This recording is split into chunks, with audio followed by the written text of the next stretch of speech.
the quality of education, the quality of graduate we're getting out of there, the mismatch at employment, the employers chasing them. Already someone said, you hire 20, those are 20 problems for you. When you look at this debacle we have here, what is the way out? Once more, thank you, Timothy.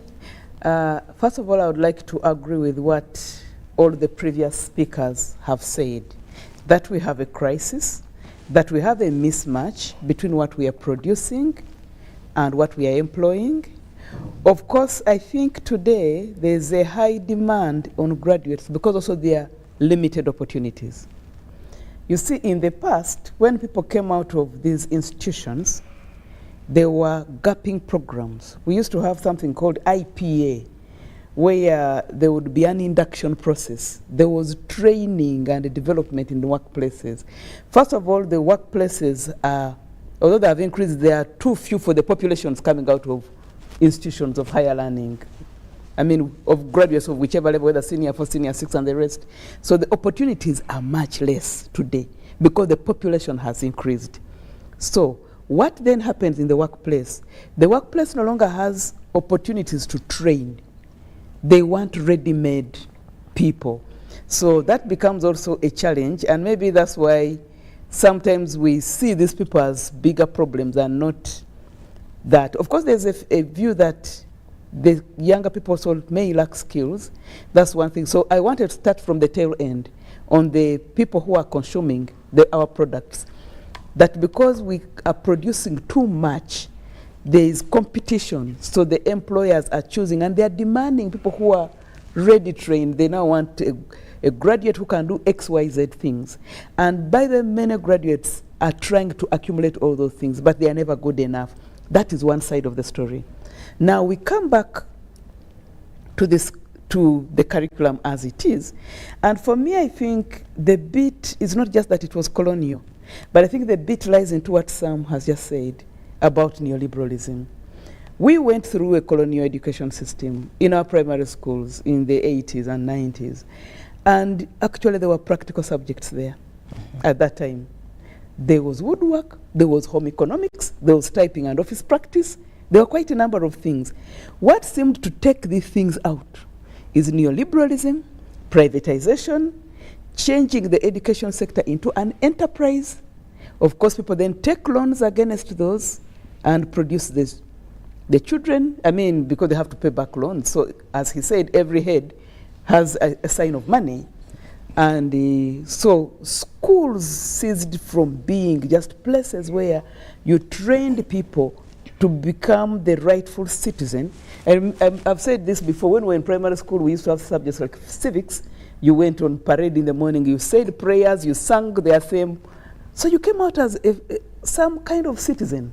Beyond the classroom, you sang the anthem, the head of state's picture was there, you also said prayers, you went to class, you came out. So the school, I don't know whether that is curriculum or not, but anyway, the school package was a little bit more holistic than it is now. But what happens when privatization came in? The rest for grades picked up. Because you needed to show that your school produces only 4s, or only 6s, or only 12s, or 18s, regardless of the level. Because when you produced that, then more people came in, and then you got more money. Because, believe you me, every community has a normal distribution curve. It can't be that one school only has the A grades, and another school just has the bad grades. Of course, you started by telling us about a teacher who stole, or who was allegedly found leaking exams. There are worse things which are not even reported, whereby all children pay in a particular school, but when it comes to doing the final exams, they will make, and they are perceived to be weak because they're not going to be in the top 5, top notch. So these people are taken to sit their exam from another school somewhere. And as parents, you're told, your child is here, but we've registered the child there. These are all unethical things, because you take fees of an S-class kind of school, and they're very high fees. But because this child is going to make you look bad, you're not even interested in making this child improve and learn. So you make the child sit from somewhere, and we see these kids being shuttled across the city and in many places. So those are some of the vices which have come up as a result of privatization. And now we have, the government does its very best. The regulators like NCDC are doing their work. They say this is the curriculum, this is how you have to train people, and they hope and believe that teachers are doing the right thing. Now, teachers try to do the right things, but even when you talk to teachers, they tell you the challenge they have is the school owners and the school managers. When results come up, as teachers of the candidate classes, you're called. Why didn't you perform? Then you begin saying, I'm trying to follow the guidelines of NCDC and how each child has to be given a chance. You'll be exited. And actually, teachers have confessed about school owners telling them, theirs is not a charity, it is a business, and you have to produce particular kinds of grades. So teachers then end up being conflicted. They are trained to be professional, they know what the right thing to do is. But they cannot be, because they have to survive. And of course, there are many other vices, not paying teachers on time during school holidays. So you have that problem. Now, what happens when the hens come home to roost? That now every school realizes for you to pass kids to be ranked as a performing school, because you also know there are benefits which come with being a performing school. You get to be put in the UNEB marking system. So everyone who is doing the right thing professionally then adopts that. So liberalization, privatization has ended up shaping an agenda where learning doesn't matter, but the rest for grades matters. Now, the problem with that then is the challenge you're seeing in terms of outputs. Students arriving into the university when they cannot read, when they cannot write, when they cannot spell. And then the public is like, Makerere, what are you producing? Your people cannot, but Makerere also got them like that. And with the curriculum we have in the university, it is semesterized, it's 14 weeks. After that, you do exams. Of course, now things are beginning to change because we are into blended learning, online learning, where you have to do a detailed design document, where you have to set your scheme of teaching very well. So that might change. We're also learning in a very difficult way, but we are learning. We are committed to learning. But what I'm saying is, because of what is happening at another level, the higher education institutions are inheriting learners who will tell you, even when you tell them, go to the library and read, you'll have some resistance there.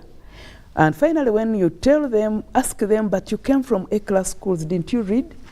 They said the books were there, the libraries were there. It was not necessary to go there. Because what mattered is you got the teacher's notes, regurgitated them, and passed. The sporting, the everything. So learning got shortchanged because of privatization. And then finally, the employers receive them. They receive them, they really can't read, they are lacking the soft skills, which now the new curriculum is supposed to be helping us with, and we pray it will help us with things like collaboration, things like execution. Every Ugandan kid has very wonderful ideas on how to make money. The issue, they cannot go beyond the ideas. That becomes a challenge. So soft skills like communication, basic skills like keeping time, basic things like enduring. You know, now everyone wants to be an employer, a self-employed, simply because they're not disciplined. That's the whole race with self-employment among young kids. So I don't want to work for people. I want to be self-employed. You say, what was the problem with your employer?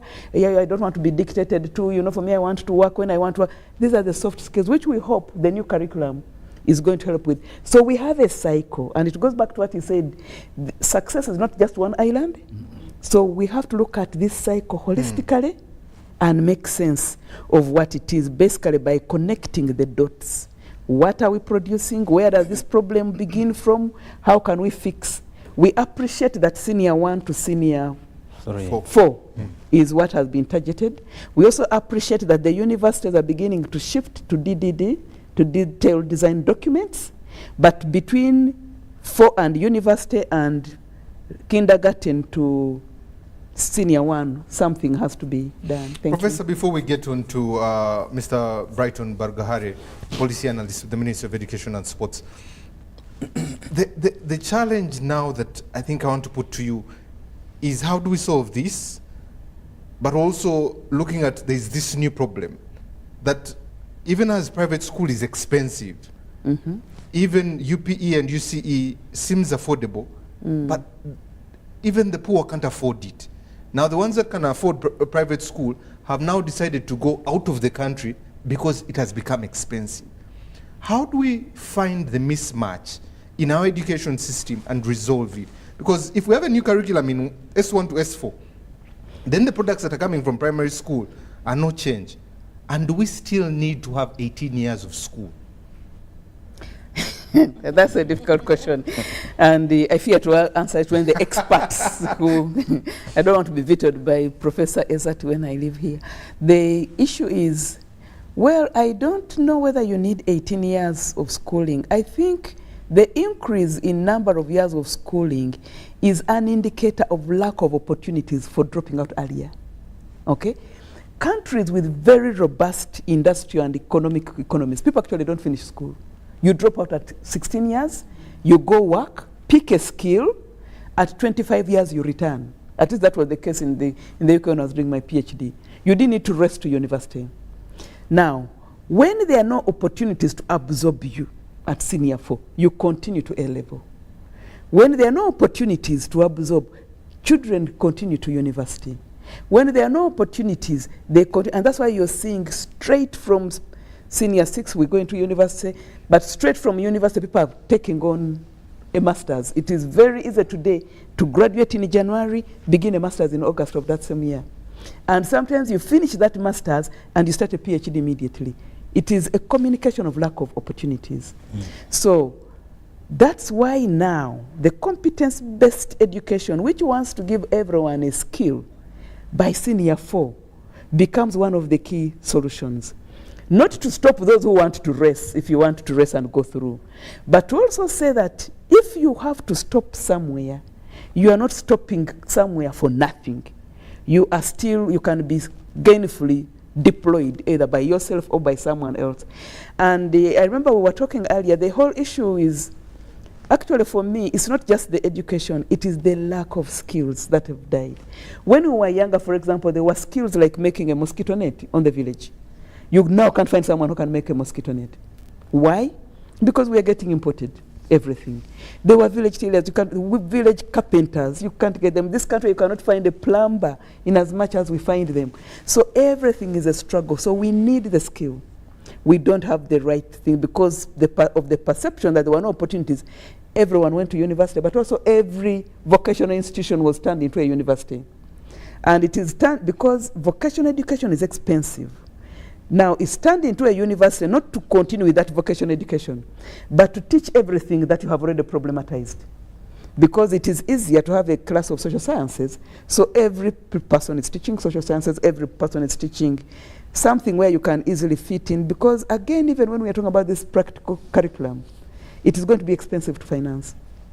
We don't want a practical curriculum taught theoretically. This practical curriculum has to be taught practically, as it is intended to be. So that is where the solution lies.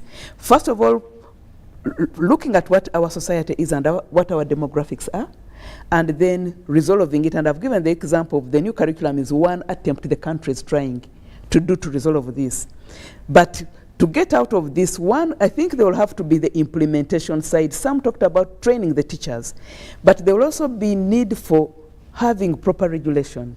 If I'm running my private school and I don't want to invest in woodwork and the rest, I can easily end up teaching this practical curriculum theoretically, and there's going to be a problem. But I think if that is done, and then we ensure that everyone has something to get out with and go with, and I think that will be able to attempt to resolve. After all, by the way, if you go outside Kampala, there are many people setting up small technical institutes. We are not the only ones seeing this as a problem. Many people in Uganda are seeing this as a problem. So if you go into villages, you'll find someone who is taking on school dropouts, giving them a skill. What they lack is enough support. But I think we are ready as a country for this, and we should resolve it. Okay, let's get Mr. Barugahare, if he's online with us. He's on Zoom there. He's a policy analyst with the Ministry of Education and Sports, for him to be able to give us his insight on some of the challenges they're facing. Mr. Barugahare, my question to you is especially when you look at the old curriculum, the new curriculum, but also the challenges that have been spoken about here, Primary is still on the old curriculum. S1 to S4 is on the new curriculum. S5, S6 is on the old curriculum. What product are we trying to get for this country when you look at it?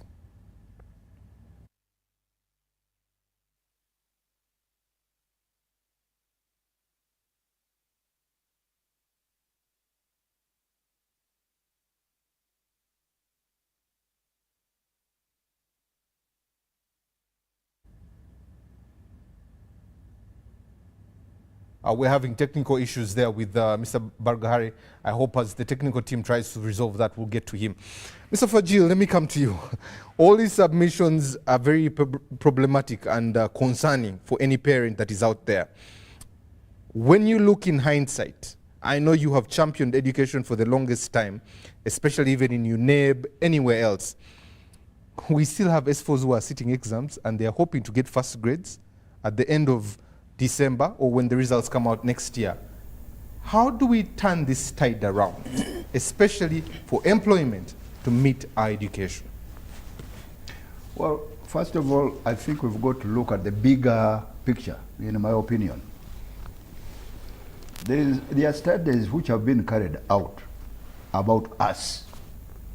And one of them was carried out by a man called Emma Kirunda in a book called Beyond the Fourth Heritage. In summary, what Kirunda is saying is that we have inherited a problem from the time even before the coming of the colonialists. By the time we are here now in the new global village, we have been suffering from six killer mindsets. And I want to mention them, and this does not say this category of group doesn't suffer from it. No, we've been suffering from 6 diseases of the mind. One, we've been suffering from a mindset of inferiority, which was put there. Black is negative, Africans are back, they are backward, they are wild, you know. We've been suffering from a mindset of I was cast, I am a victim, you know, I am squeezing in a corner. We suffer from another mindset, which is self-hatred. I begin to hate my nose, I begin to hate my hair, I paint my lips so that I add on artificial parts to my body to shape it. You get me? Then, of course, there is that copycat. We were trained to copy, to admire other people, not ourselves. We were trained to be useless, to hate ourselves, including hating our dances, hating everything. Then, of course, there is the hard mentality. We were trained that you must move and follow orders without questioning. It's like somebody coming here and telling us, you guys, what are you doing here? Let's go, let's go. And then we stand up and begin going, let's go, without asking what are we going to do. That's what it is. Oh, so and so is schooling in international school. I will also send my child to the international school. You know, that thing, you know, hard, you are just following without asking. And then, of course, one interesting one, the one mindset, which is the elite dilemma. According to the study, and my understanding is that presently our education system seems to be a shrinker rather than an expander. I have this saying, I say, God created the human being, packed the human being with all the necessary talents or skills to go and take control. God fitted us. But the school system or the education system does not actually unpack those skills and get you to use them. The teacher is supposed to be doing that, and I keep saying the teacher is maybe next to God. He is the shaper or the unpacker of the skills which God gave us. But that's not happening. You get me? And then, of course, you come up. That is a big problem. And I have said this has no discrimination. Yes, it has got some degrees and all that. We have suffered from that, but a lot of people do not know it. And as a country, we are not addressing that 6 killer mindsets. And they govern. When I conduct classes about the 6 killer mindsets, people say, what is the effect of feeling like a victim or feeling inferior or feeling this? And people will tell you one of them is, you don't think about yourself. You don't understand yourself. Number two, you don't want to originate anything. That's why things like management, things like science and technology are beyond us as Africa. They are lying in other people's hands. Not because other people have got 2 brains or 10 kilos of the brain, no. It's because they were developing themselves. The other point which I would like us to say is that I think we need to clear, and I think let's use a program like this one, which you have brought, that we need to redefine what is education. Education is not simply moving from one class to another and move on and get a certificate and pass an examination. No. Education, I think, as he was saying, you know, is a broader thing. Education, well, let me repeat it here for the public to know. Education is the equipment of the brain, which God gave us, with the ability to think and solve problems, with the ability to learn new knowledge and be able to use new knowledge for you to succeed in life. So the brain is first and foremost because it governs all human activities, okay? Whether employers or employees or whatever. Number two, you've got to teach the human being to develop the emotions. I keep repeating the saying in Luganda, which says, where your heart or your feelings are is where when you wake up you'll go. So the feelings, and whatever I'm saying now, you think about who is training people in feelings now. Emotional intelligence. Emotional intelligence, yes. Who exactly is handling the brain and giving it that power or unlocking the power of the brain? Are you getting me? Number three is that you train the body. Every part which was created by God on me and you and everybody there was given a job to do. But you tell me which school or which university is teaching every part of the body. I can tell you as an education consultant, and I know Uganda very well, and I know Africa very well, there is nobody training those. Okay. Now they are training machines under ICT and robots. Are you getting me? Yes. So we have that problem. So we need to rethink and replan, and realistically and seriously. You get me? That's what we need. Sit down, redefine what we want, prepare the manpower and even train the manpower. And I think we had a very good point she raised there, that, for example, who has ever trained the teachers in Uganda? And I'm speaking with authority. Originally, I was a teacher trainer, so I know what takes place. And I was the first commissioner to inspect all the teacher training colleges in Uganda for the first time since we got independence. Are you getting me? Who is training the teacher who is supposed to be the transformer? Number two, raising out of what is education. Education, ladies and gentlemen, let me say this, education does not take place only in the classroom. Education takes beyond the classroom. As she said, education takes place at home. That's the foundation building. Are you getting me? Education takes place out in the community, out in the world. Education takes place on televisions and so on and so forth. Education takes place in the formal school. But how much does the formal school satisfy in the building of the human being? And my answer is less than 15%. Thank you very much, Mr. Fadjil. Let's take a quick break, and when we come back, we'll be discussing solutions, but also the challenges that are faced by employers with our education system. This and more after this break.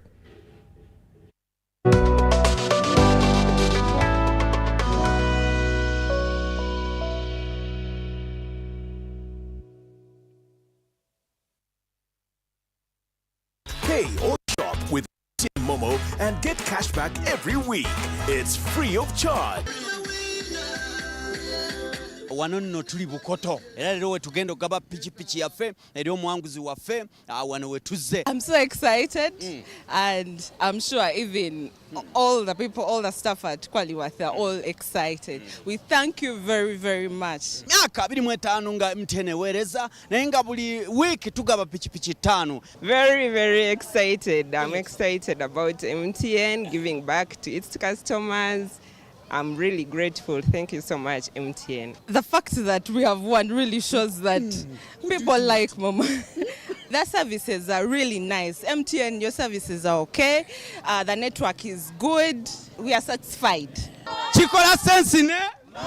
Use the Momo app or dial star 165 star 3 hash.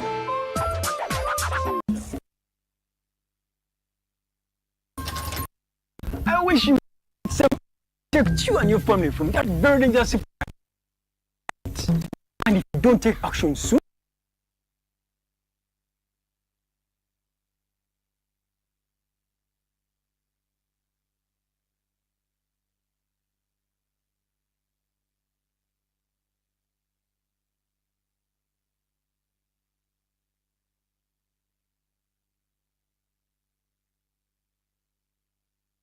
business to invest in, one that connects Ugandans border to border with a high-speed broadband 4G and is the first to launch 5G? What about one of the largest corporate income taxpayers in our country? Oh, the fastest growing telecom in the last 5 years. Wow! Well, here's a chance to invest in it all.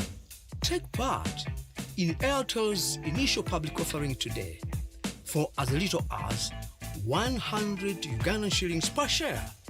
Remember, a retail investor gets 5 incentive shares for every 100 they buy and 6 incentive shares if they purchase using Airtel Money.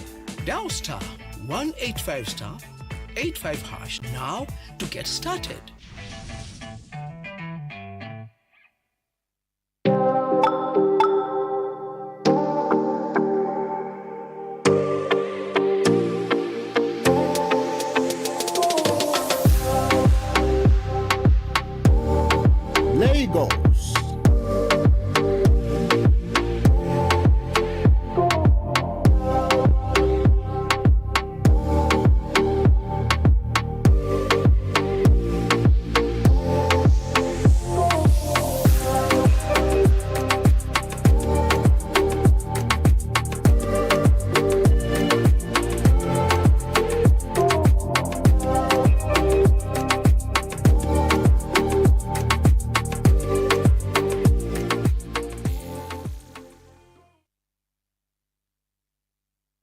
Are you tired of high fees and slow transfer time when sending money? Airtel Money is here to revolutionize the way you move your money.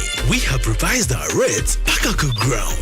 Sending money from Airtel to other networks in Uganda, East Africa, and to the rest of the world has never been more affordable. Dial star 185 hash and start sending money.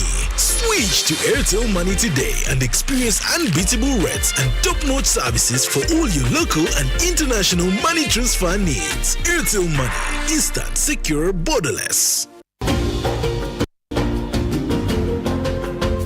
Metu Bus Industries, Namambe, the manufacturers of buses for transporters, schools, tour operators and special purpose vans. Metu Bus Industries offers a range of buses known for safety, comfort and reliability. Depending on your needs, a bus can simply be a point A to point B people mover with just seats or a special design that includes a restroom, power outlet, Wi-Fi, television and a refreshment center. Buy your buses from Metu and support industrialization of Uganda.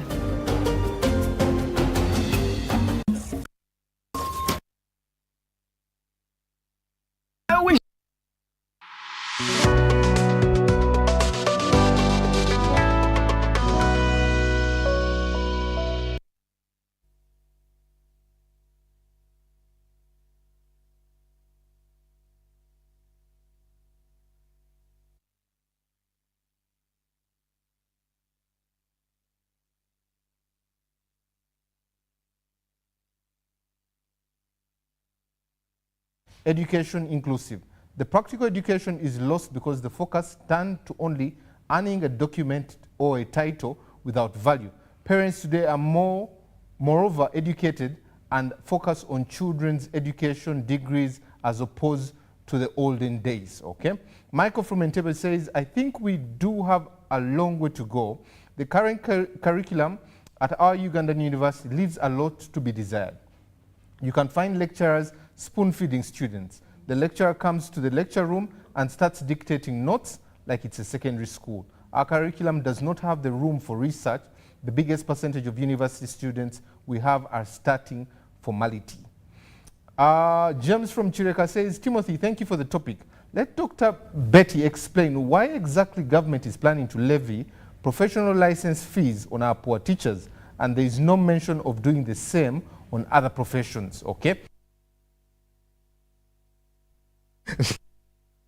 To Mr. Brighton Bargahare from the Ministry of Education, before I come to Dr. Betty, she already has a question here lingering.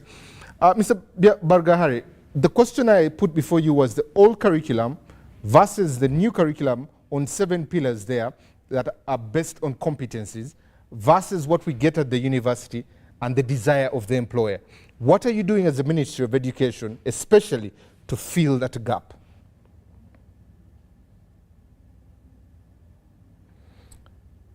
If you could please unmute, we would be able to get you.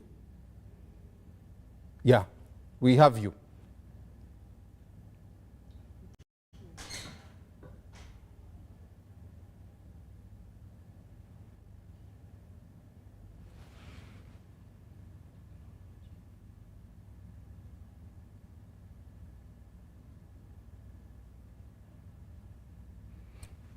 We are failing to get you, so I'll ask the technical team to keep working on that. Apologies on that. Let me come to Dr. Betty. And I don't want to lean on that, especially on the professional fees. I want to lean on what parents desire to see with their children. And university, and I think you're the best person to help us understand. Same question I asked Professor Sarah. 18 years of school. Are they still necessary? Someone said society has evolved, education should evolve with it. Are they necessary? Are there gap years? What do we need to do? Someone sent me a question and said, wrong courses, lazy Ugandans, because they say 3 Ugandans are equal to 1 Kenyan. Where is the problem exactly? Thank you, Timothy. I think let me just add on what Sarah said about universities beginning to have a detailed plan that will actually help students to learn. Now, what Sarah is saying is happening in one university. We have 52 universities.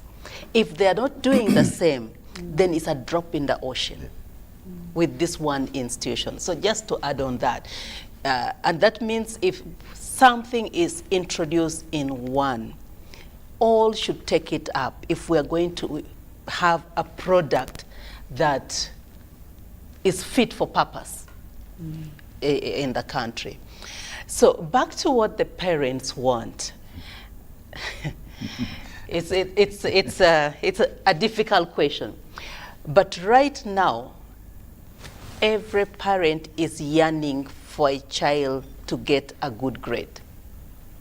That is right. Even now as they sit exams, I'm sure everybody is looking at, you're going to get a first grade. So it is grades, grades, grades.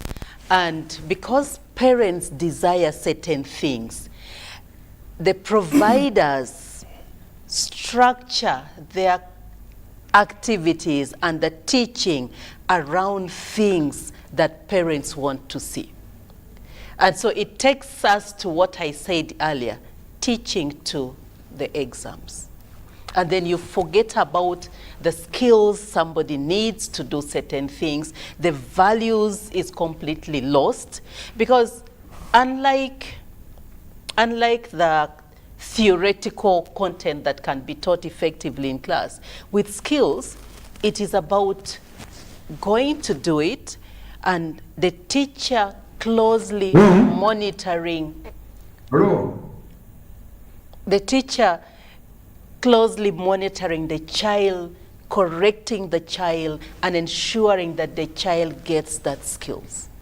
It's even worse with the values, because the values must be lived. It means the teacher must live that value. It means the parents must live that value. It means the community must live that values.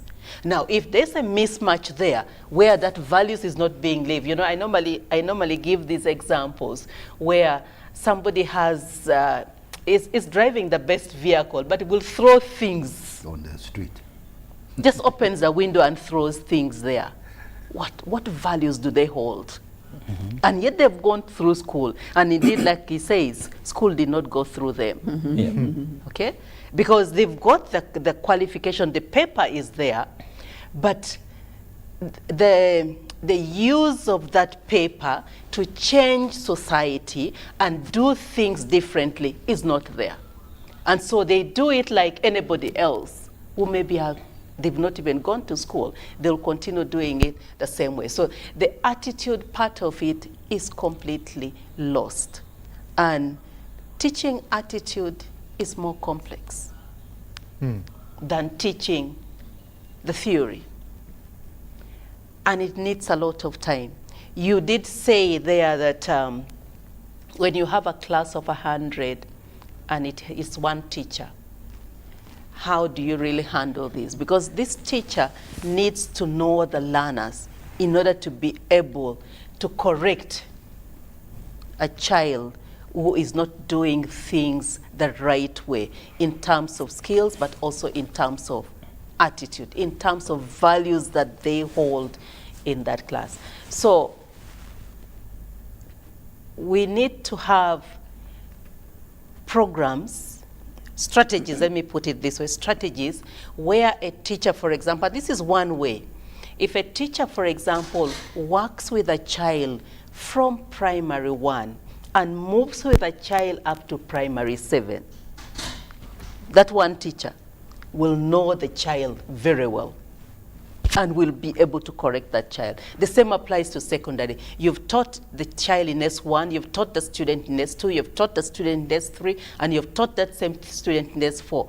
You'll be very conversant with the gaps in learning of this student, and you'll be able to support this student more effectively than when you teach in S1 and another one comes in S2, another one comes in S3, and therefore you've not seen the growing of this child in terms of learning, knowledge, skills, and values. Doctor, let me stick with you a bit here, because one of the biggest challenges, especially when you look at the private schools, when I was in high school, I won't mention the school, when we were in S6, we were 270. Because the school had passed that year the number of S6s who had gotten 25 points and above, the influx of S5 was 800. We're using a public address system. But the way of expelling them, how do we strike a balance between a business and education? I think education should be looked at as a service, Timothy. And looking at education as a business only dehumanizes the child, because you begin to look at a child as, in terms of money, like was said earlier on, the bigger the number, the more the money. And you don't really bother about ensuring that this child is transformed through the education system into what this country may want this child to be.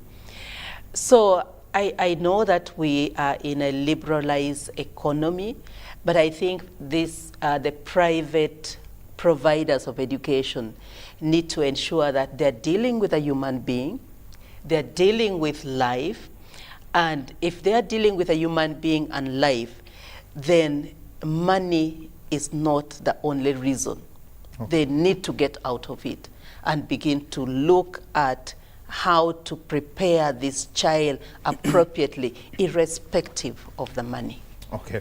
I think the team has sorted Mr. Bargahare right on there. If you could please respond to what I had earlier on asked so that we can be able to engage you there. Thank you very much, panelists and moderator and viewers. The curriculum reform, especially of the lower secondary education, has been a little bit historical. But let me state clearly that the curriculum reform rotates around 3 main issues.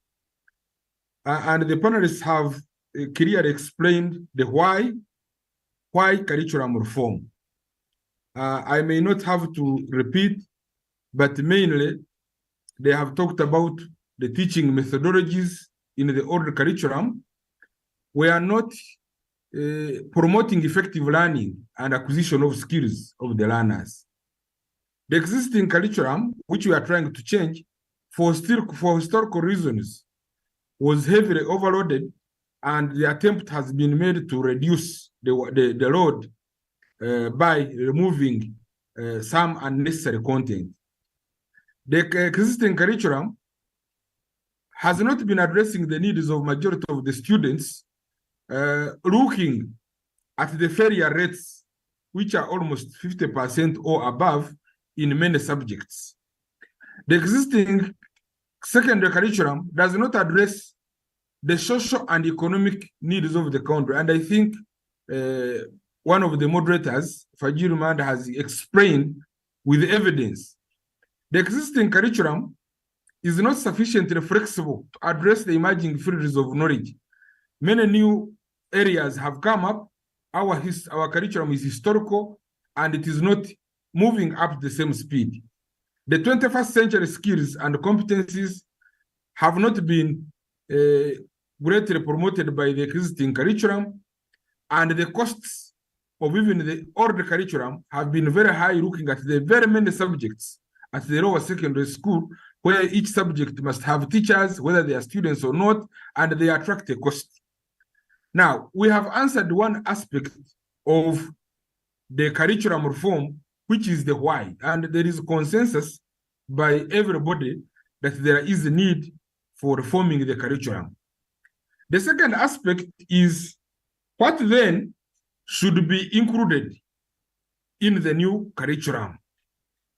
I think that is where we are finding very many interesting issues. There seems to be no consensus. There seems to be political, because you hear many political voices. What are you changing? What will happen of this? Which is an area that we have now learned, having moved with the reform. The third aspect is the how. How are we moving with the reforms moving forward? And I think those are areas where we have issues.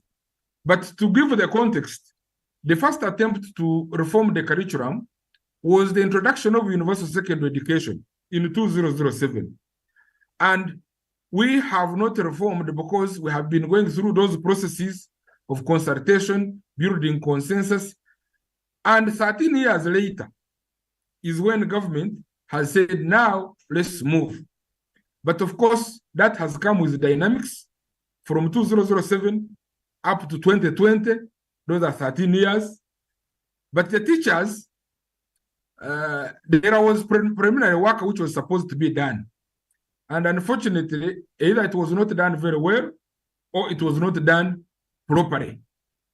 The teachers who are supposed to train the new secondary curriculum, most of them were not trained. And yet in the roadmap, there had been an agreement that the teachers should be first trained for at least 3 years to make sure that all of the teachers are able to appreciate the curriculum when finally it is rolled out. Now, combining these things concurrently has given us challenges, which challenges do not negate the justification for the reform.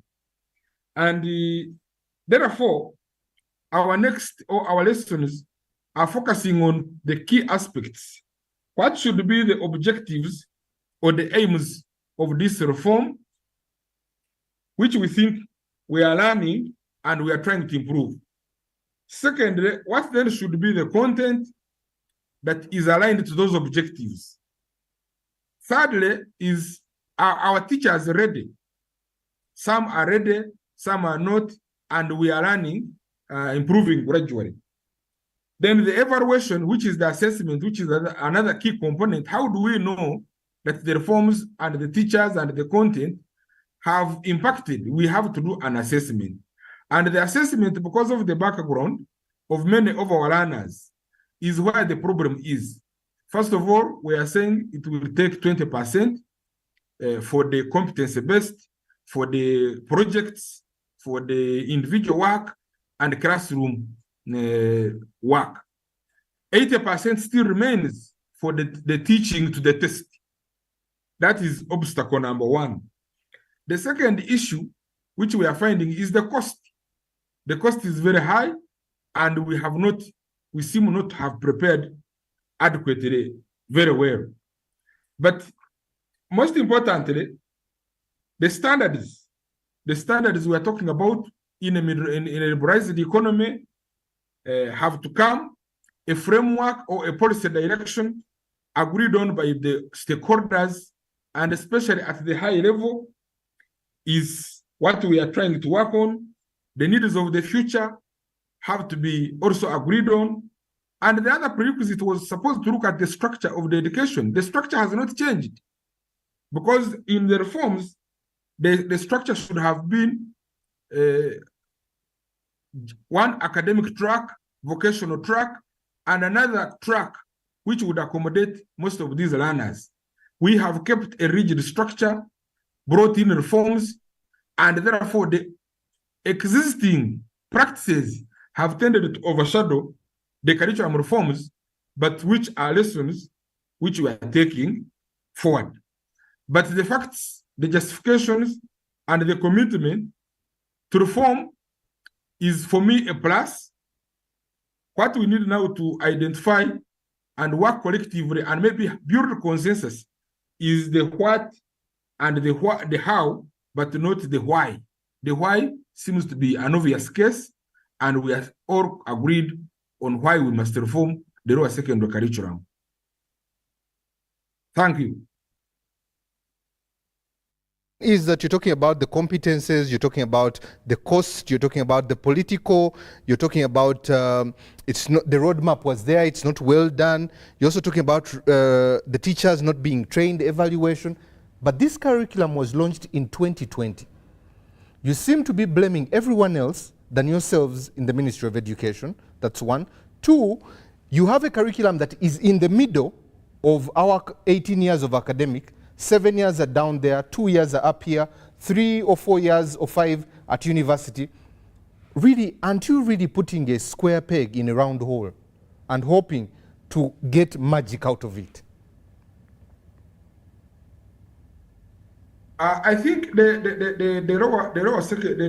primary curriculum, the reforms in the primary curriculum started much earlier, and I think because of the tendency to focus on grades and the results, most of the schools have ignored. And I think on that part, there could be the implementation failure, especially on the government officials, and I'm talking about both the ministry and the local government, to have enforced. Because many subjects which are in the curriculum for primary, physical education, sports, music, dance, and drama, are not examinable. And many schools have, because of the teaching to the test, have discovered that why do we invest into these subjects which are not examinable? And of course, parents are demanding good grades. But those are areas that I think we can improve. Otherwise, the reforms started with the primary curriculum. The lower secondary curriculum was building on the understanding that the primary curriculum, which started earlier, was going to take root. There could be challenges here and there coming out of the context, but there is always room for improvement. Thank you. Come to Sam. Sam, let's. There's a saying that says in the 7 Habits, let's begin from the end. Let's have the end in mind. What Ugandan do we want? I think when we define that, we can define the education we need. Thank you so much, Timothy. What is interesting in Uganda is every Ugandan agrees there is a problem. And we are good at reciting those problems. We have piles and piles. The question comes, why don't we take action? Parents, the business community, the politicians, as the professionals agree our education is dysfunctional, our education is not working. why aren't we taking action? Now, in response to your question, what Uganda do we want? When I reflect on Vision 2040, such a beautiful document highlighting the Uganda we want to see in the next 17 years from today. But by the time it was launched in 2012, it was so beautiful. Talks about human capital development. Now, you talk about human capital development, but you look at the budget that we give to human capital development. And again, the question comes, which Uganda do we want? I think, as Ugandans, we haven't defined the Uganda we want. Everybody has their own Uganda. Politicians have their own Uganda. Business people have their own Uganda. We haven't come together to strike an agreement, to have a consensus on the Uganda we want. A moment we shall get together and say, this is our country, this is our motherland, no one will solve the issues for Uganda except Ugandans. That's when we shall sit down and do what we need to do. The Uganda we want must be shaped by a practice-based teaching and learning system, process, not styles of planning. It has to be a holistic and integral. Mr. Fajil talked of God made us and endowed us with every gift that we want, every talent. And Mahatma Gandhi said that the essence of education lies in drawing out the very best. Meaning in every human being lies the very best. However, what education is doing in shaping the Uganda we want is limiting every human being. I remember one time when I was challenged, I was around Kabalaga and a young man came clad in a shirt. And there was a longer sentence. I was born intelligent. Education made me foolish. I took time thinking about that statement. And I remember myself, I'm talkative, and I was so much beaten in primary for being talkative. Little did those teachers know that talking was my garden, my business. Now I am paid to talk. Come on. They pay me, and in millions, to talk. But my teachers saw me as a problem. I was talkative. Maybe I was talking in the wrong time, for the wrong purpose. They would have shaped me. Maybe I would be a better speaker. So in shaping the Uganda we want, I want us to go back to curriculum a bit, as you say. When we talk of curriculum, the mistake we make, we focus on the document we have written. And we forget the unwritten curriculum. Who is the teacher? Teachers are a curriculum. We forget the hidden curriculum, the issues of attitude she talked about, the issues of morality, worker ethics. These are things that are passed on from one generation to another. The quality of teachers we have, what attitude do they have? And these are issues that before we even launched the new lower secondary school curriculum, the competence-based curriculum, we would have looked at and say, who will deliver this curriculum? You know, I'm a Christian, and sometimes I'm a pastor, I pastor a church. But the Bible really says a student is not better than his teacher. But if fully trained, will be like his teacher. So in defining the Uganda we want, we have to begin with the end in mind. That's what you said. And that's how good curriculum is planned. You look at the graduate portrait and say, what do we want our students to be at the end of the journey? Then you say, now we have this portrait of our graduate. Then we go back, what do we need to prepare this person, this man, this woman to become so? You have, education is a mold. So I want to make a brick, 99. I have to know that I have this 99 brick into my mind before I make a mold for that brick. Now, the Uganda we want will take three things. One, there should be unlearning. We have to unlearn a lot because most of us, more especially in education, we are so rigid. I'm currently working with different universities, engaging them on saying, how do we shape education different? and they are the hardest people to engage because they think they are the epitome. They are retired, and I say, I aspire to inspire before I expire. They are not thinking that way. So we need to unlearn as a country, unlearn the colonial mentality, unlearn the copy and paste mentality, unlearn it. Content can be found anywhere. We want to give our children the tools of learning so that they can sieve content, so that they can manipulate statistics, so that they can analyze, they can critique, they can synthesize, they can create. Content is all over. 2, we have to learn new approaches to education. We have to shape the quality of education we want, and we need to look at future-proof content. Is our content pointing our learners to the future? We have to look at the quality of facilitators, education providers, both private and government. And there, the government has to come in clearly with the fair and just regulations, fair policies, not policies that are emotional, not policies that are situational, but well thought through policies. Sitting in my seat here as a policy analyst, looking at my grandchild, and I'm making this policy for my grandchild in 2050, in 2040. What kind of country will he find? That's the learning we need to go. We need to look at different countries. Finland, okay, is a very good example of function education.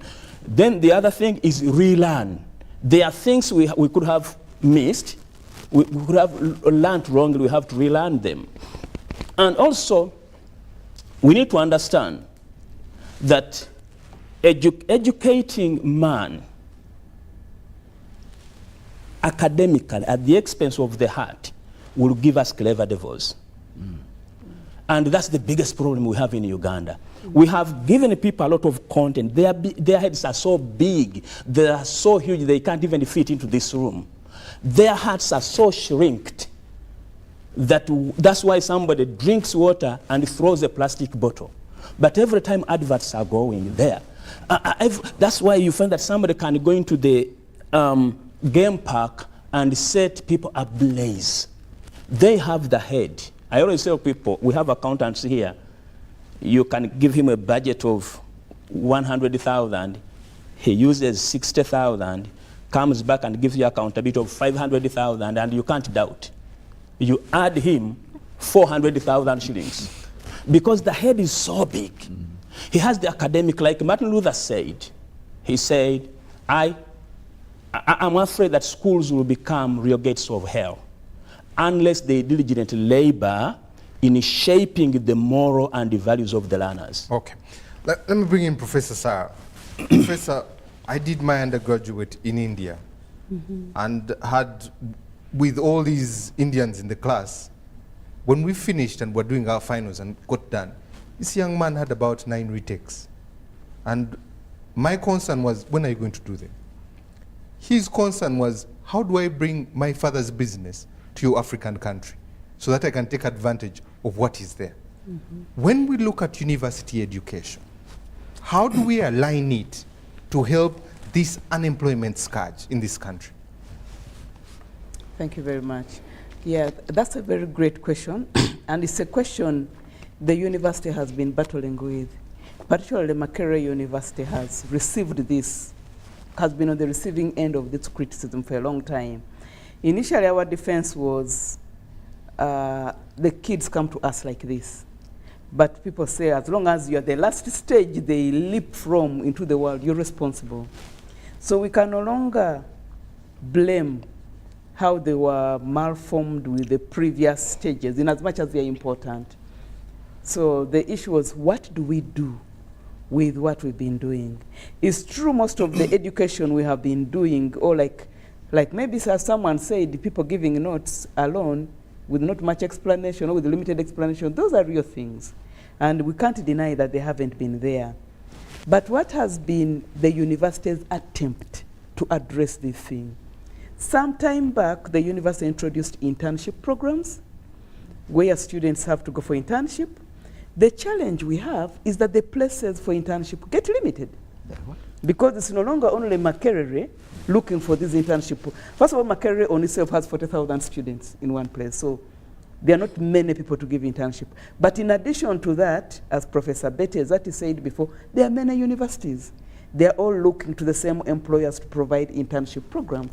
So we've tried to be creative around internship, to look for so many opportunities, but also to be creative on how internship can be undertaken, particularly during COVID period. COVID actually enabled us to create a lot of things. So one has been that exposure. The other has been through industry partnerships to try and see that actually these people get some of the skills. Now, you're talking about the Indian kid. The Indian kid, of course, the father has a business and they're thinking of how to take the business to Africa. So his priority is not the learning. What that shows you is that not every child is wired for university education. So there are some students actually who don't need to be in university. Some of the big tech guys we read about and some of the big rich guys in the world are not university graduates. They came back later.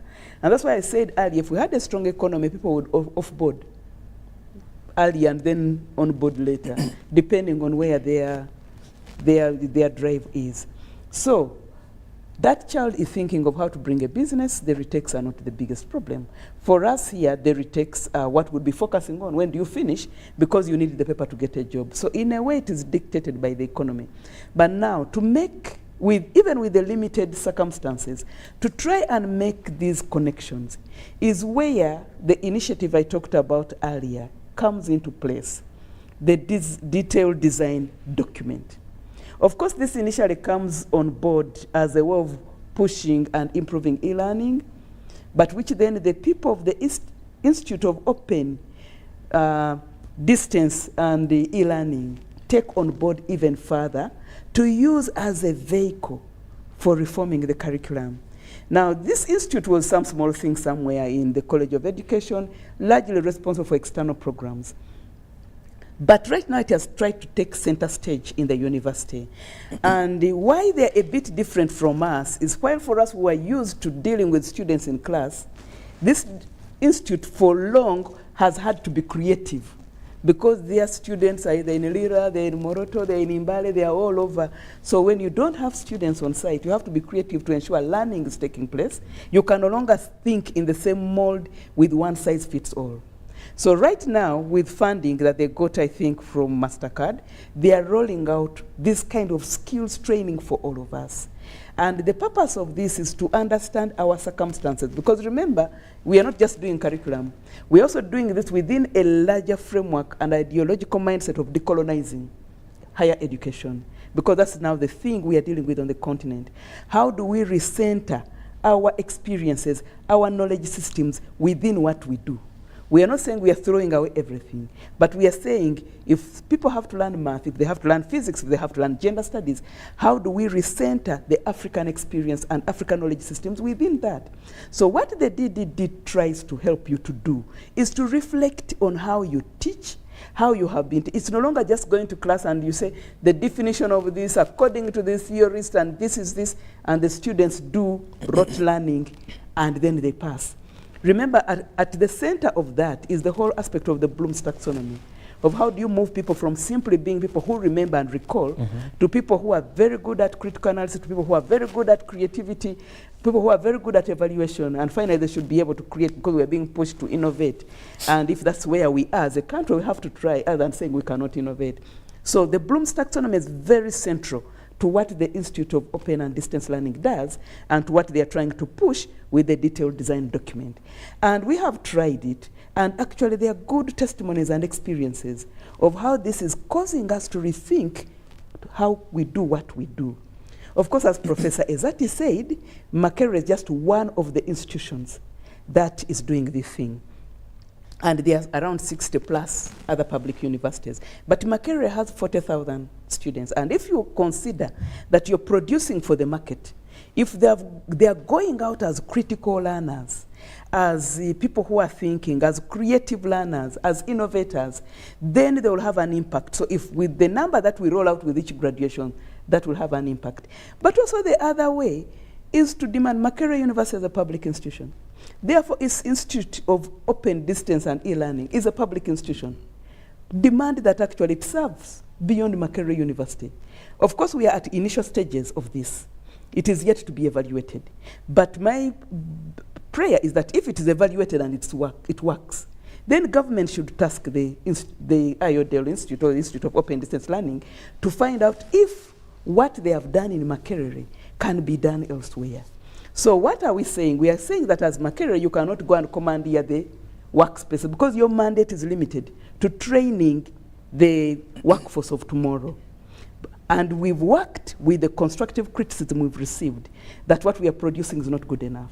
So this is our attempt. In addition to the previous things we've always done, the practical learning, we're having practicals, and of course others will tell you for us we don't have practicals, the internships. So now is the addition to this, to say everyone must rethink their curriculum. And what happens when you do this? One, there is an aspect where it assesses attendance. First of all, the content that is there is very important. It has subject matter experts who have been trained to actually take the other teachers through the process. So it is dealing with the aspect of delivery and getting us all on board. The other thing then is, once it's there, then you can actually monitor learning and whether learning is taking place. Of course, that will be another stage, but that is the entire plan of things. And then, of course, it will help us resolve those who come and those who don't come, those who just present themselves for the exam and not the whole learning that was taking place, those who claim that their marks got lost. So it is a detailed process which I think we should give a chance. But for me, to answer your question, this is our attempt, and it's being developed in the view of our practical challenges. One of lack of innovation, lack of creativity, lack of soft skills, because again, when these are not there, then the students we produce will not be employable. No one wants to import 20 problems in their companies. Yeah, so we are saying, how do we think with the circumstances that we have to make an impact? Because simply lamenting about our challenges is not going to resolve them, okay? We can write papers, as everyone has said, about why Uganda doesn't work, about how our education system is not the best, but that will not solve the problem. Even as we complain, we have to begin taking baby steps at addressing the problem. And this is Makerere's baby step. Professor, sticking with you, you and I have on regular occasions talked about government. But when I look at NDP2, NDP3, when I look at different vocational schools, World Bank sponsored, and they're empty, when I look at universities and how many courses have been left out, what is the role of government in this education? Thank you very much. I think government's role is very visible. The National Curriculum Development Center is a government entity. The reason why we are here to discuss the new curriculum is government, okay? It's government pushing for this. It was not anyone off the street. So I think and then Makerere University is government, the Research Innovation Fund is government, the National Research Innovation Fund is government. But one thing government is doing is to task us to do things that are responsive to the challenges of our society. And this has been a push, largely because one of the complaints that as ivory towers, what we were doing was to connect with other ivory towers other than address the problems of society. And this also came up with a complaint that the research we do is largely dictated or directed by those who give us money.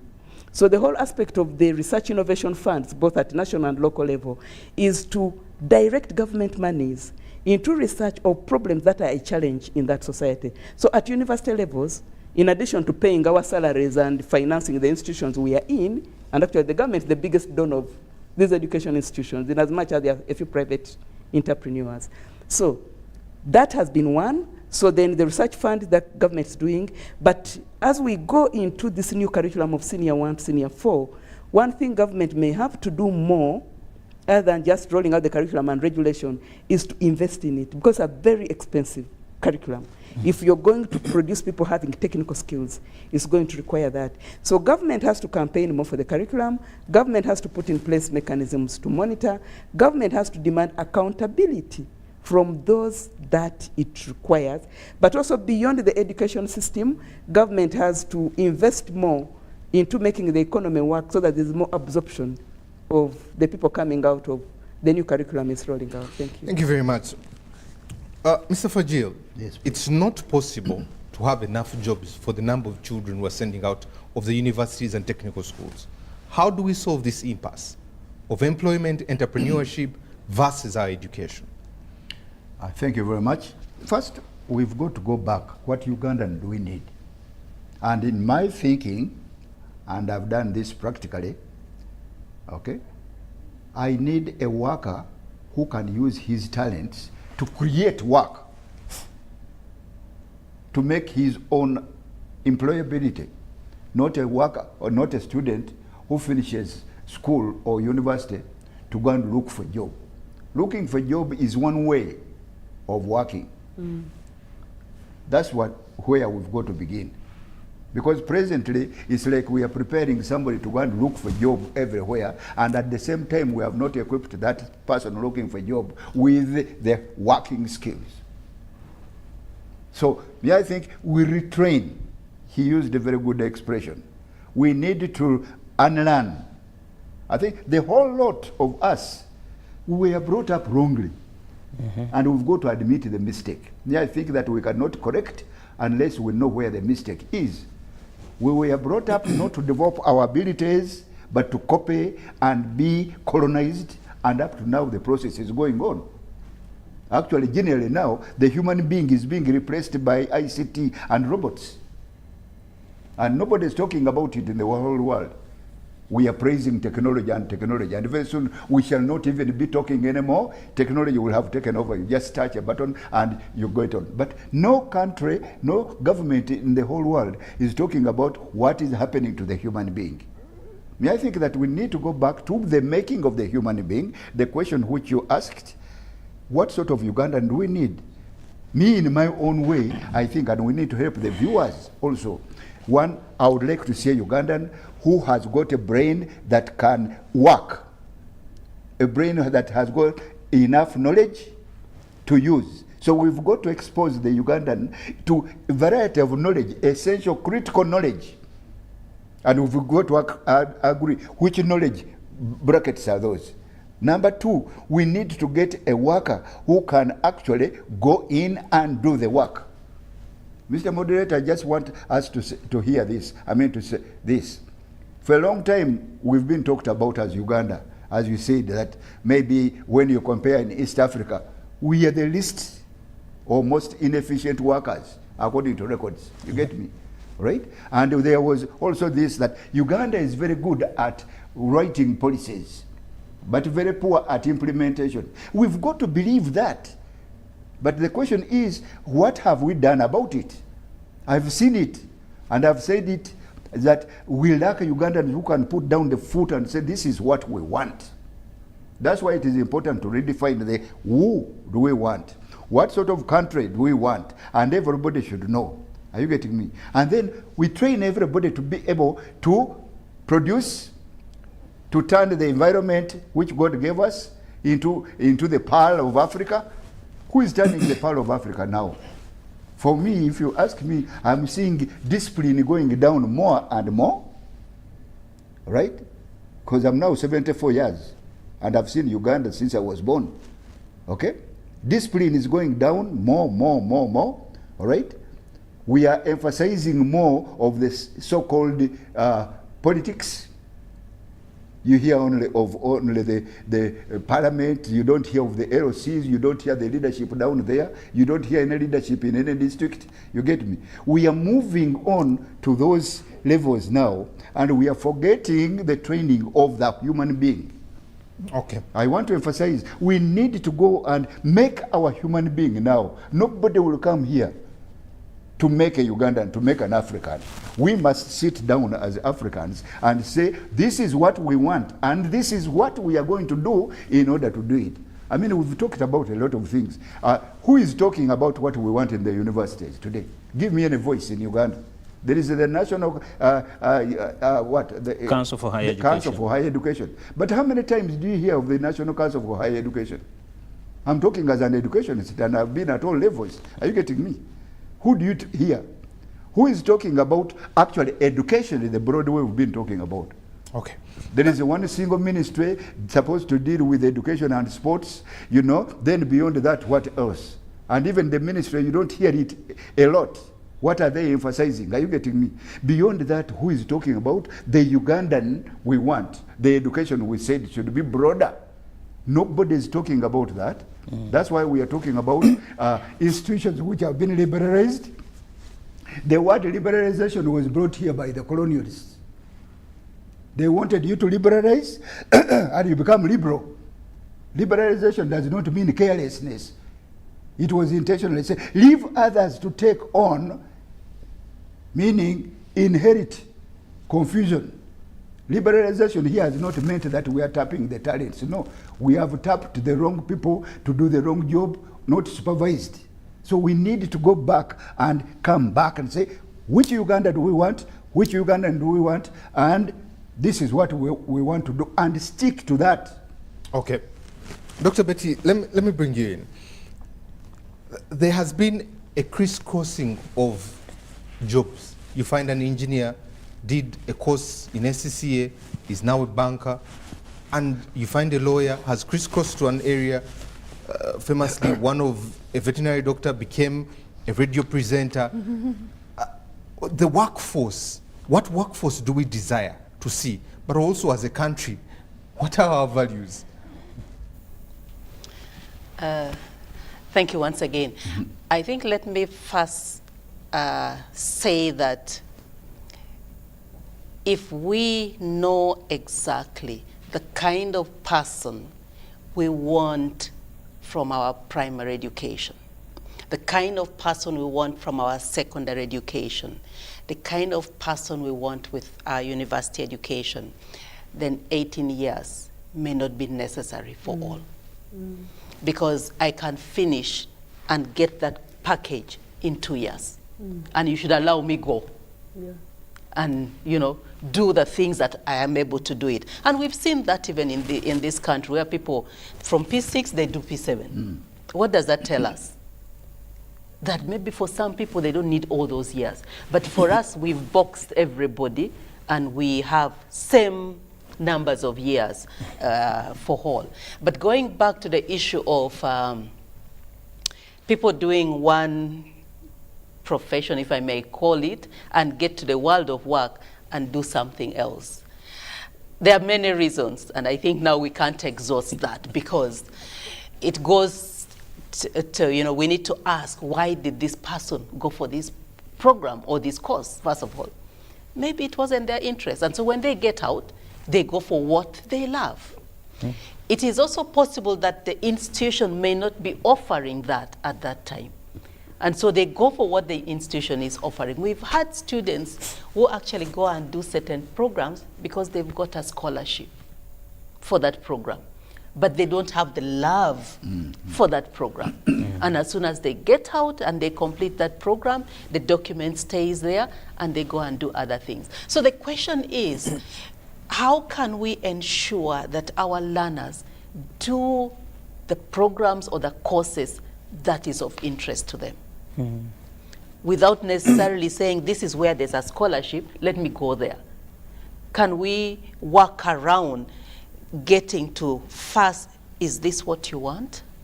And when it is what you want, then go for it. And it starts early. You know, when he said he used to talk a lot, nobody thought that that is the direction they should lead him.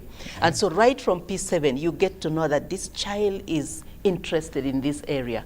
Can we continue guiding this child along that area and that pathway? And it is through to the university in the same pathway. We don't still have that. So that is something that we need to work around and ensure that you know, we become more efficient in a way. We're not using money to train somebody who is not going to use that knowledge. You can bring somebody else who is interested in that and take this person to another area. Thank you very much. Yes. I wanted to give you an example referring to driving from her point. There is a young lady who I and my wife talked to, and she changed her job. She used to work with a bank. And we told her, don't work in this bank for more than 5 years, because you will end up shrunk without any skills for living outside. Because in a bank, like a lot of corporate companies, you get boxed up into a little box, and once you leave that company, you don't know anything else. She listened to our advice, and within 4 years afterwards, she resigned from the bank and started her business. When you see that person now, she's actually running a hospital. She's in the pharmacy industry. She's a person, she's like in the medical service. You get me? And for us, we think that human being, if she had stuck in the bank, she would not have developed these other skills. And this is what is killing all our technical workers. They get limited to only the job, and they never diversify and get their extra skills. So you were talking correctly. So the diversification can come, and we should do that really. Okay. In short, I keep talking about multi-skilling. The more multi-skills we have, that's what has made me what I am, because I have many skills, not only one skill. And this is what can make us also like that. This is why, again, you are talking about the individual. Tailor the individual. Sam, let me come to you. Education versus passion, something that Doctor hinted on, but also, does our education envisage futuristic jobs? Because when Mr. Fajil was a young man, I don't think there were jobs like comedians. I think there were musicians, but I don't think there were jobs like emceeing or digital platforms for you. Can our education envisage that future? And also, education versus passion, can those two rhyme together? Thank you so much, Samuel. I mean, Timothy. My senior tried to define education. And if you separate education from passion, then you are misguiding humanity. Because in entirety, education should help everybody to answer 4 fundamental questions of life. Question number 1 is, who am I? In other words, what did God create me to be? Which is a question of identity, self-awareness, one discovering his true north. We have so many people in politics who are supposed to be in Mulago Hospital treating the patients. We have so many people in Mulago Hospital who are supposed to be in the classroom where I'm teaching and we are both teaching, because they didn't get the correct answer to who they are. So question number 1 is, who am I? And that's a question that tags into question number 2, that true education should answer, why am I here? What am I to accomplish on this earth? Why do I have to live? Is there a specific assignment I have to accomplish? Is there something that brings contentment, satisfaction, and fulfillment when I do it? Okay? I'm an educationist and I'm a teacher. I've taught for 28 years now. But I find myself that in the classroom, I'm a dream molder. I'm not just in education to give content. I'm molding people's dreams. Yeah. And as I speak now, my personal lawyer is somebody I taught, and I shaped him. Somebody who works on my travel agent, I taught her. Okay? Our family doctor, I taught him. And these are people I could get hold of the hand and say, let's walk this journey together. So I'm there as a dream molder. I was wired to mold dreams in lives. Question number 3 is, where am I going? Education should help, after knowing who you are, why you exist, then you need to know where you're going, which is to do with my passion, with my future, with my destiny, a question of destiny. And this is where somebody concretizes on their vision for life, their mission for life, okay? I would bet how many Ugandans have visions for their lives and written. We have visions for organizations. UBC has a vision, but you may find that the workers in UBC, none has a personal vision written it down, because they don't know where they are going. They are living by chance. They are not living by choice. Education should shape a person, and this is, I'm answering your question very well. Where am I going? Can a person write his future 20 years from now, 30 years from now? Can I define the Samuel I want to see at 70? I'm admiring my senior. What kind of Samuel will I be at 70? Question number 4, after knowing who you are, where you exist and where you're going, then how will I get there? Which is strategy, values, choices. So if you can't separate from passion. Now, if somebody is shaped that way, then employability is automatic. Then productivity versus activity is possible. In Uganda, we have people who are so active. Very few people are productive because we don't have a true compass, a true direction where we are heading to. So in our thinking of education from now forth, we need to shape an education that not only imparts skills into people, but also challenges people to think, reimagine who they are and who they want to be. Okay. If I summarize, allow me, when I started teaching, I told my colleagues, I said, I'm coming here to make a difference. And that statement has shaped my whole perspective of teaching. Thank you. Thank you very much. Professor, let me come to you. This, our education system, and we own it, all of us, has created haves and have-nots. I was in Kalere Market, a young man who dropped out. Mother gave him 60,000 shillings, began a Kavera business. He doesn't want to go back to school. Yeah. These dropouts, these that have gone off, you talked about it. How do we align them before we get a catastrophe or a crisis on our hands that we cannot solve? Thank you very much. One, I don't think it's education that's creating the haves and have-nots. That's a function of an economy. That's a class system. And the class system does not originate from the education sector. The class system originates from economic forces. But the education sector becomes the space where you see that amplified. The other would be the health sector, where some people prefer, me, I can't go to Mulago, I have to begin from Nakasero. So those are then spaces where people communicate different class systems according to their ability. So education does not create class systems. And I think if we say it like that, then we are over-attributing to education what does not belong there. That is where we should start from. But anyway, how then does education resolve some of these things that you're having? I think when we are talking about education, we need to have different levels of analysis. There's the level of the individual where you can have the passion to do what you want. And sometimes you're misled because of the kind of career guidance.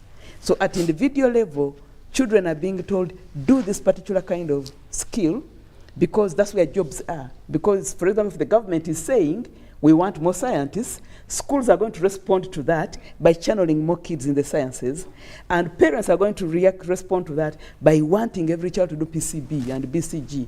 And then doing the humanities is seen as a failure, as a person who will not make it in life. So your moral compass is lost even before you start. You need to just see the kids who are transitioning from senior 4 to senior 5. And you imagine these kids are in tears because the combination is not the right one. So we are creating failures at that level. Actually, we are even creating them right from P7 because they don't have 4, they have failed. They don't get into PCB or in the sciences, they have failed. When they reach university because they didn't get into medicine and agriculture, they have failed. So you struggle with them because we've created a mentality of failure instead of seeing opportunities. So that's at an individual level. It can be fixed by proper career guidance. But also the challenge is now, when they go there, let's say they have gotten the dream course, which is medicine, they get out, then they cannot be placed by internship. Or they get a job, and then the job does not do the wonderful things they imagined. Because in medical practice, by the time you break even and become super rich, maybe it's minimum 25 years. Because it is not a thing where you're just going to make lots of money. It is a service. Teaching is the same thing, it is a service. If you want to be a millionaire, you don't begin by being a teacher, being a doctor, being an engineer, that's not the thing. But you see, we mismentor students as those who teach them, as those who give career guidance, by if you do this, you'll be okay. Those who are doing the humanities are going to get lost. And that's why now we are talking about people who cannot even imagine a life in comedy and all those things because they are perceived to have been failures, but luckily enough they are discovering themselves. That is at individual level. But also there's another level where as a government you have to plan and say what is the kind of human capital we want, okay? And the government has tried to define the human capital. What is lacking is the infrastructure to absorb this human capital. If you say you are going to require more engineers, then there had better be factories to absorb those engineers. But for you to think you're going to train an engineer and this engineer comes out and creates a job, there are those things where we can create jobs. But there are those things where if you're going to do a motor mechanics engineering, for example, is it called vehicle engineering? That person is not going to come out of university and have the resources to already start a vehicle plant where he will employ himself. That person will have to find a job in a vehicle factory. And if that job is not available in the country, that person will board the plane to where they'll find the job.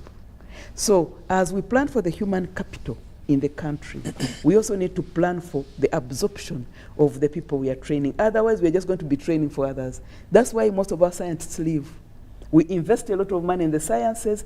They're excelling in American labs. They're excelling in European labs and South African, Japanese places. Why? Because we didn't have the place to absorb them. Yet we excited them about being scientists. So that becomes another thing we need to work with and we need to address. So the whole issue of career guidance, jobs, and the education system is problematic. But I think the other thing we need to look at is to distinguish between content and skills. Sometimes, and I do this because the person who taught me health systems at some stage in my PhD was a aeronautical engineer. And why, and we asked her why as an aeronautical engineer we were being trained in that, because we were told it's in aeronautical engineering, every bit is, the plane is made up of millions of small component parts. So you need to have an idea of how the system works, okay, for you to be able to put things together. So this person as a retired aeronautical engineer was the best the university thought of recruiting to train us in system thinking. So sometimes it is not the content. Sometimes we are looking for content that because you want a vet doctor, therefore it must be someone who did vet medicine. That is understandable. But sometimes to understand other things, that vet medicine could be bringing a skill of interdependence, saying that they work with humans and animals and everything in the One Health model, might be the best suited to bringing different component parts together. So when we are looking for people to recruit, it's one thing to look for content. It is also another thing to look for skill. And I'm raising this because you're talking about engineers being radio presenters and whatever. What is the skill those courses are bringing on board?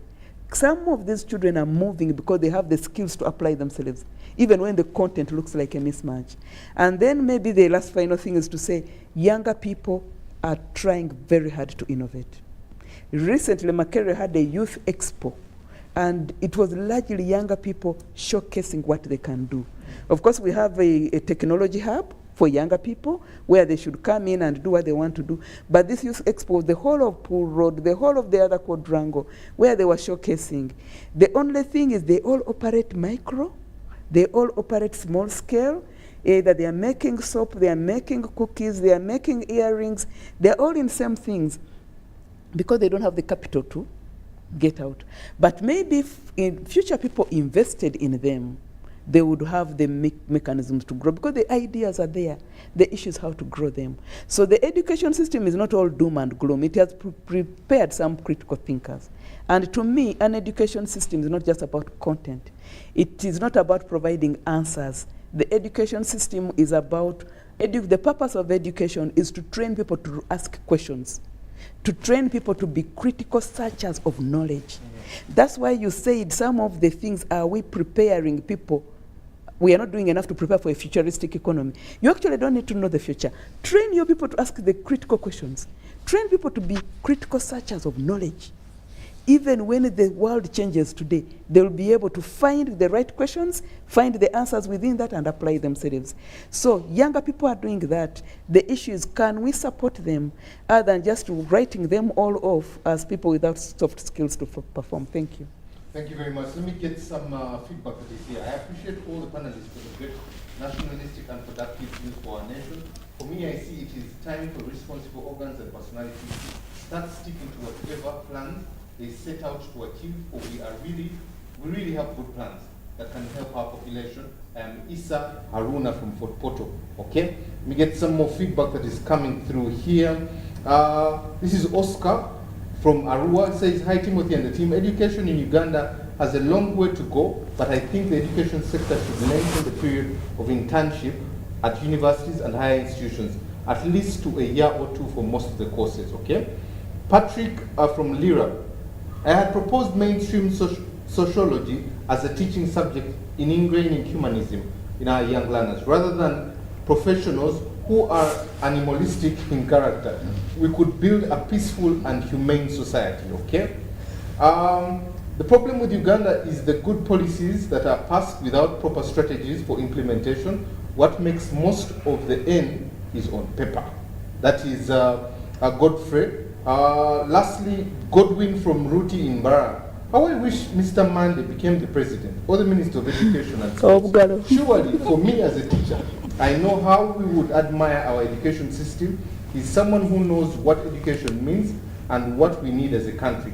Secondly, if you realize the level of politics in our education, then you will never stop crying if you care about the future of our children. That was the last message. Thank you very much for your messages that have come through. Ladies and gentlemen, thank you for coming through and gracing our invite and discussing such patent issues. We'll end with this quote from Nelson Mandela. Education is a very powerful weapon. Let's use it to change the world. From us to you, good morning. Thank you.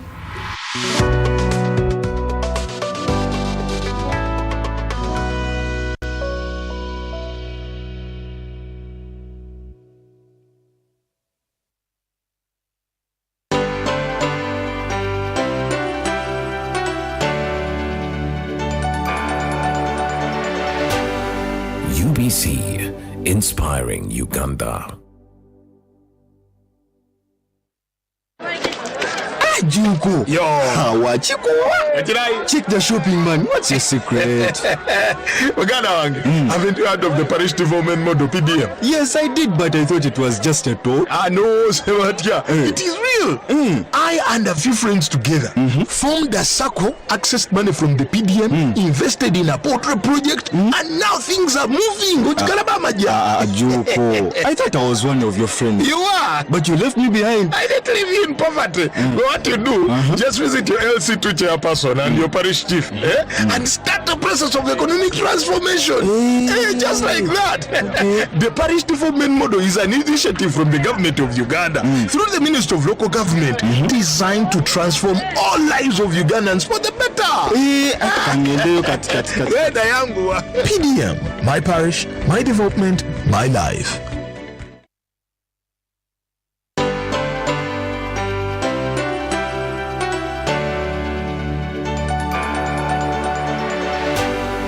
UBC, inspiring Uganda.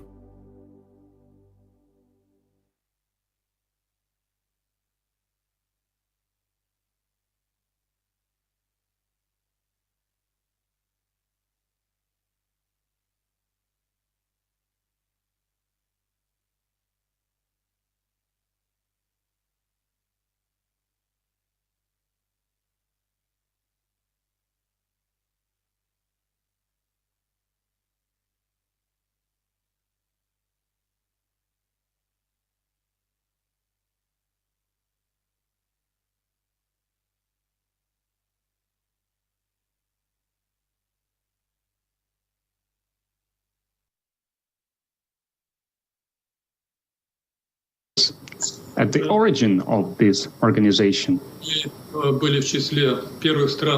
we were among the first countries that signed, ratified the Chemical Weapons Convention.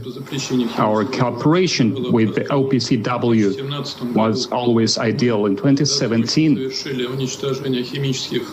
we have destroyed our chemical weapon arsenal that we inherited from the Soviet Union before schedule, but recently everything went down. The reason is the desire by some Western countries led by the United States to change